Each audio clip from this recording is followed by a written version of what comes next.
You're right guys, so this is the first video in a 3-part series of building my own offset smoker. So I've had a few offset smokers over the years. They've been great, don't get me wrong, but I've never been 100% happy with them in regards to the thickness of steel, the size of the firebox, the size of the cook chamber, that sort of thing. So I basically decided to go and see my friend Carl. He's got his own fabrication company. Asked him if he would take on the challenge of building an offset smoker for me to my spec. And luckily he's up for the challenge. So recently there's been a bit of a thing going on. You've got Goldie'S smoker that's entered into the world and it is awesome. It's totally different. It's caused a bit of a stir. Plenty of people are talking about it within the barbecue community. Does it work? Don't it work? They've gone for a 90 coming out of the firebox. So the firebox is completely separate to the cook chamber. Now normally you would get a big hole, the firebox would be welded to the cook chamber and you'd have a big gap and you'd have all that heat and fire coming through. So I reached out to Jerby asking him if we could completely replicate their new smoker because I really do like the design of it. It's getting some great reviews. Jerby basically turned around and said yeah, whatever, he wasn't bothered at all. But with that being said, having a little think about it, I want to actually put my own little twist to this. So we are going to go for the 90 coming out of the firebox into the cook chamber because that does seem to eliminate, well not eliminate, it seems to reduce massively that hot spot in the offset smoker. So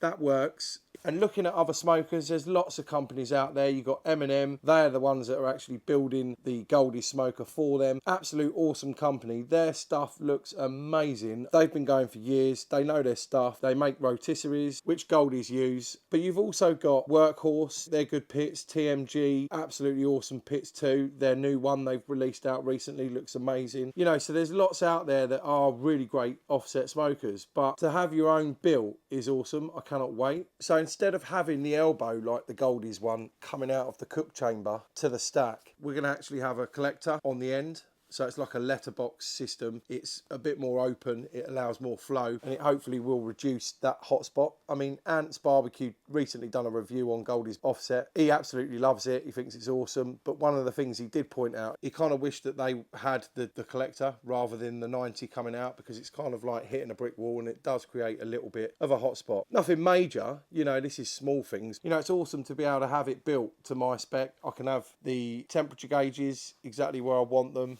You know, that sort of thing, and have it built to the right height. We're actually having it as a left hooker because where I'm going to be placing it in the garden. If the firebox was on the right hand side, it'd be up against a brick wall. So I've been able to have it changed around in that respect as well. So then when you look at the Franklin barbecue pit, that's another awesome pit. But, you know, you've got no damper on the stack. The door, it's got his name, laser cut into it, so you can't really adjust the airflow. A lot of people say it is a great pit and it does work really well. You know, you want to be able to control the fire and all that sort of business, so we're going to be having a different setup there as well. It's great to have Carl building it for me. He's only down the road from me. I'm able to just go down there every now and then and have a chat with him, just see how it's going, go through exactly what I want design wise, from the wheels to the hinges to the back door. Mad Scientist has done a review recently on the Franklin pit, Goldie's and the new TMG. He done a biscuit test cook and that was interesting, to be fair. I got a lot out of it in the respect of setups and how each one works differently. In the UK, you've got great pits as well, don't get me wrong. I mean, Smokey Oak Barbecue, their pits are amazing. We've got a restaurant not too far from us called The Cave. They've got their pits and use them. I've actually spoke to their pit masters and they say they're great pits. They're awesome to use. Smokey Oak, in my opinion, they're one of the best out there in the UK on the UK market. Absolute awesome quality.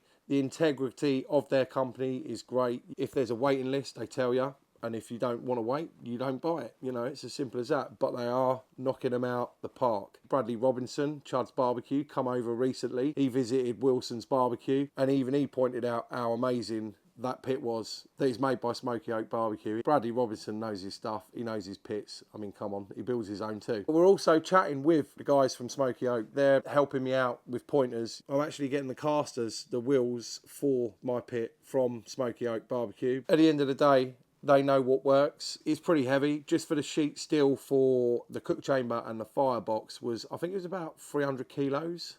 Something like that. So you need good casters and good wheels, and thankfully the guys at Smokey Oak, they've helped me out there. Grateful for that as well, to be honest. So yeah, cannot wait to get this pit built. The next video will be going into more detail of exactly what we're going to be doing.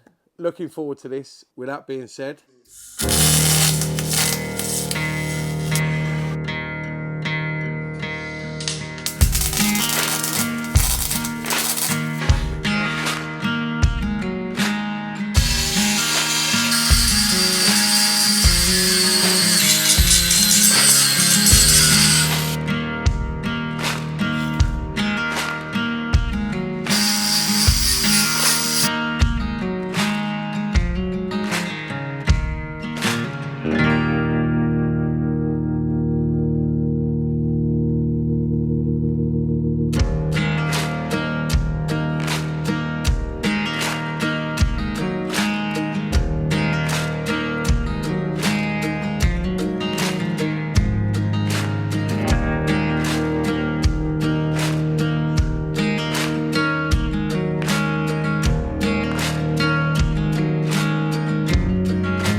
So don't forget to like and subscribe, guys. It's totally free. It helps the channel out massively. Totally appreciate it. Don't forget to stick around to watch part 2 of this. I'll see you when I see you.